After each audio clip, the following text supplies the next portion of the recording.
water, under the willow sits a lone ranger minding the willow.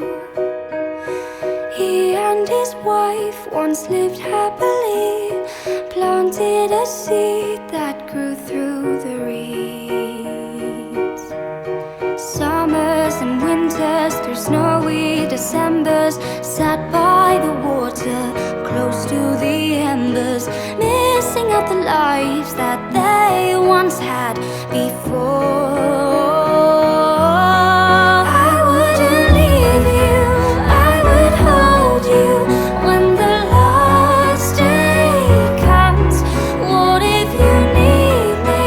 Won't you hold me on the last day, our last day? Mr. and Mrs. dreamed of a willow, carving their names into the willow. If he had spoken